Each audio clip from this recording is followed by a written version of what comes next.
nggak sih kalian ngebayangin kita bisa jalan-jalan ke tepi tata surya buat ketemu sama pengembara es dari masa lalu?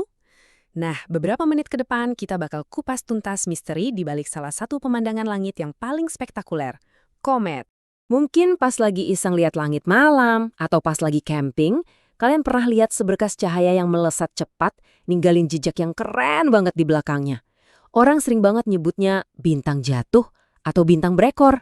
Tapi, ini dia nih yang seru. Itu sama sekali bukan bintang.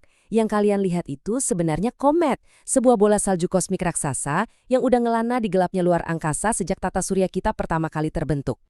Oke, jadi kalau bukan bintang, terus apa dong sebenarnya benda misterius ini? Yuk, kita mulai dari pertanyaan yang paling dasar. Apa sih komet itu?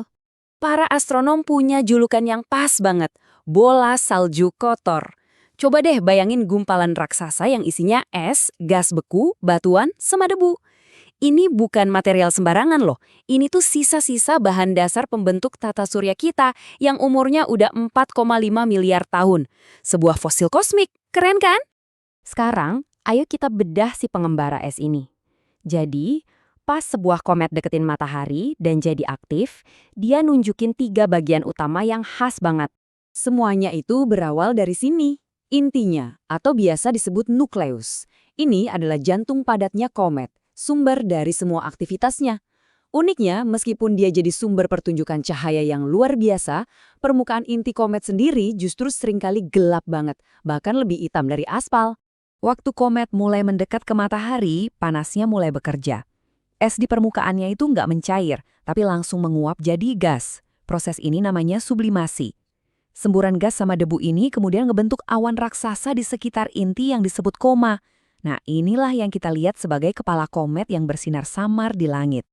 Dan tentu saja bagian yang paling ikonik, ekornya. Angin matahari, yaitu aliran partikel non-stop dari matahari, itu mendorong material dari koma ke belakang, menciptakan jejak bercahaya yang super keren. Fakta yang paling gokil, ekor ini selalu nunjuk ngejauhin matahari. Nggak peduli kometnya lagi gerak ke arah mana. Jadi bisa aja kometnya gerak menjauh dari matahari, tapi ekornya tetap ketiup di depannya. Oke, kita udah tahu bagian-bagiannya. Tapi, segede apa sih mereka sebenarnya? Siap-siap ya, karena skala ukuran anatomi komet ini benar-benar bakal bikin kita melongo. Intinya sendiri, sumber dari semua ini ternyata relatif kecil. Rata-rata diameternya cuma sekitar 10 km, ya kira-kira seukuran kota kecil lah. Tapi coba lihat lompatan skalanya. Koma, atau atmosfer sementaranya itu bisa mekar sampai diameternya lebih dari 100.000 km. Itu lebih besar dari planet raksasa seperti Jupiter loh. Bayangin deh, atmosfer dari benda seukuran kota kecil bisa lebih besar dari planet terbesar di tata surya kita. Dan puncaknya ada di sini. Ekor komet itu bisa membentang sampai lebih dari 100 juta kilometer di angkasa. Jarak itu lebih jauh dari jarak antara bumi dan matahari.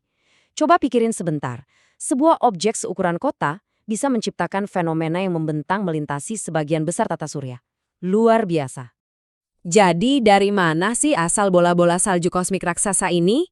Tentu mereka nggak muncul gitu aja. Rumah mereka itu ada di 2 wilayah terluar tata surya kita yang dingin dan gelap banget. Ada 2 kandang utama komet. Yang pertama itu Sabuk Kuiper, sebuah piringan es di luar orbit Neptunus. Ini rumahnya komet periode pendek yang sekali muterin matahari butuh waktu kurang dari 200 tahun. Terus, ada lagi yang jauh banget di luarnya, namanya awan Oort. Ini kayak cangkang bola raksasa yang nyelimutin seluruh tata surya kita. Komet dari sini butuh ribuan bahkan jutaan tahun cuma untuk sekali keliling matahari. Kehidupan sebuah komet itu kayak perjalanan epik antara dingin yang ekstrim dan panas yang membakar. Penampilannya bisa berubah total, tergantung dia lagi ada di mana dalam orbitnya yang panjang banget itu. Yuk kita ikutin siklus hidupnya. Waktu jauh dari matahari, komet itu cuma bongkahan inti yang gelap dan diem aja. Begitu gravitasi menariknya mendekat, dia mulai bangun, memanas, dan ngebentuk koma. Di titik terdekatnya dengan matahari, aktivitasnya mencapai puncak, ngeluarin ekor yang spektakuler. Terus, pas dia kelempar lagi ke angkasa luar, dia mendingin, ekor dan komanya memudar, dan dia balik lagi jadi inti beku yang sunyi, memulai lagi perjalanannya yang panjang. Terus, kenapa kita harus peduli sama bongkahan es dan debu ini? Kenapa Badan Antariksa rela ngabisin miliaran dolar buat ngirim misi ke sana? Jawabannya, karena komet itu lebih dari sekedar pemandangan indah di langit malam. Nah, ini poin terpentingnya.